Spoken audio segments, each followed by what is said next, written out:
इस वक्त की बड़ी खबर आपको बता दें, बांग्लादेश से इस वक्त की बहुत बड़ी खबर आ रही है। बांग्लादेश में पेट्रोल और डीजल 50% महंगा हो गया है। जी हां, और महंगाई के विरोध में सड़क पर उतरी है बांग्लादेश की जनता। बांग्लादेश सरकार के खिलाफ जमकर यहां प्रदर्शन हो रहा है। तस्वीरें आपके सामने हैं। कई जगहों पर आगजनी तक की घटनाओं को अंजाम दिया गया है और बवाल लगातार बढ़ता जा रहा है। बांग्लादेश से इस वक्त की तस्वीरें हम आपको दिखा रहे हैं। इस वक्त की बड़ी खबर बांग्लादेश से आ रही है, जहां पर पेट्रोल और डीजल की कीमतों में 50% की महंगाई देखी जा रही है। 50% महंगा हुआ है पेट्रोल और डीजल, जिस वजह से यहां के लोग बेहद नाराज हैं। सड़क पर किस तरह से उग्र होती है ये भीड़, आप देखिए, इन तस्वीरों को देखकर अंदाजा लगाइए। बांग्लादेश की जनता यहां पर उग्र होती हुई दिखाई दे रही है। बांग्लादेश सरकार के खिलाफ यहां पर प्रदर्शन हो रहा है। बांग्लादेश सरकार के खिलाफ प्रदर्शन इसलिए क्योंकि महंगाई लगातार बढ़ रही है और ऐसे में महंगाई के खिलाफ है ये जनता बांग्लादेश सरकार के खिलाफ यहां पर सड़कों पर दिखाई दे रही है। सेना ने हालांकि यहां पर मोर्चा संभाला हुआ है। आप देखिए कि किसी तरह से इन लोगों को कंट्रोल में करने की कोशिशें जारी है कि काबू में हो जाए ये भीड़, लेकिन ऐसा होता दिखाई नहीं दे रहा है। कई जगहों पर आगजनी जैसी घटनाएं भी देखने को मिल रही हैं। आप देखिए, और साथ ही ये बवाल लगातार बढ़ता जा रहा है। फिलहाल तो ये थमता हुआ दिखाई नहीं दे रहा है। पेट्रोल की कीमत बढ़ी है, डीजल की कीमत बढ़ी है और इन कीमतों के बढ़ने से पेट्रोल पंप पर लगातार भीड़ उमड़ती जा रही है। अब आप देखिए, श्रीलंका में इसी तरह के हालात कुछ दिन पहले बने हुए थे और वैसे ही हालात बांग्लादेश में बन रहे हैं। आर्थिक संकट को लेकर महंगाई का विरोध दर्ज करवा रहे हैं, महंगाई के खिलाफ विरोध दर्ज करवा रहे हैं बांग्लादेश के लोग।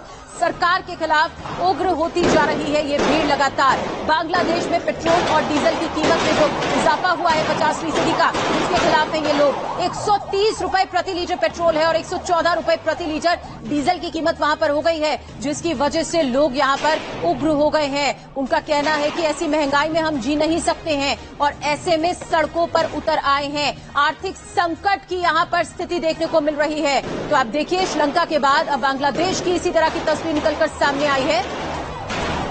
मधुरेंद्र हमारे साथ और ज्यादा जानकारी के साथ जुड़ रहे हैं। मधुरेंद्र, श्रीलंका के बाद अब बांग्लादेश में आर्थिक संकट गहराता दिखाई दे रहा है। ये तस्वीरें बिल्कुल वैसी हैं जैसी श्रीलंका में देखने को मिली थी।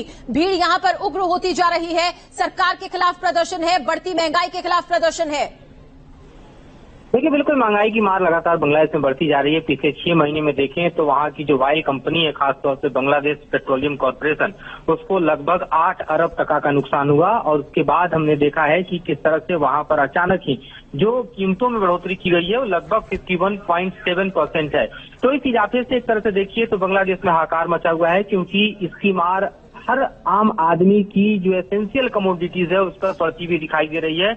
लेकिन चूंकि सरकार को अपने सब्सिडी का बोझ कम करना है और सब्सिडी के बोझ को कम करने के लिए ही ये कदम बांग्लादेश की सरकार को मजबूरन उठाना पड़ा है, क्योंकि बांग्लादेश की अर्थव्यवस्था जो है वो लगभग 416 अरब डॉलर की है और पिछले कुछ सालों से हमने देखा है कि ये बहुत तेजी से बढ़ने वाली अर्थव्यवस्था है। लेकिन कोरोना की मार और साथ ही साथ उसके बाद जो ग्लोबल इन्फ्लेशन है और जिस तरह से पेट्रोलियम प्राइसेस जो है उसमें बढ़ोतरी हुई और उसके कारण रहे यूक्रेन वॉर के बाद उसके जो साइड इफेक्ट रहे, उसके अलावा ग्रेन प्राइसेस जो बढ़े हैं, उन सबसे बांग्लादेश की अर्थव्यवस्था इस बार चरमरा गई है और उससे कोप अप करने के लिए, उसके पार पाने के लिए बड़ा कदम सरकार ने उठाया है। हम जानते हैं कि बांग्लादेश को इस वक्त जो है IMF यानी इंटरनेशनल मॉनेटरी फंड सहित कई ग्लोबल एजेंसियों से लोन लेना पड़ रहा है और उसके साथ ही अपनी अर्थव्यवस्था को संभालने के लिए ये बड़ा कदम उठाना पड़ा है। चलिए, और इस भीड़ को काबू करना एक बहुत बड़ी चुनौती हो सकता है। मधुरेंद्र, बहुत शुक्रिया हमारे साथ जुड़ने के लिए इस बड़ी खबर पर।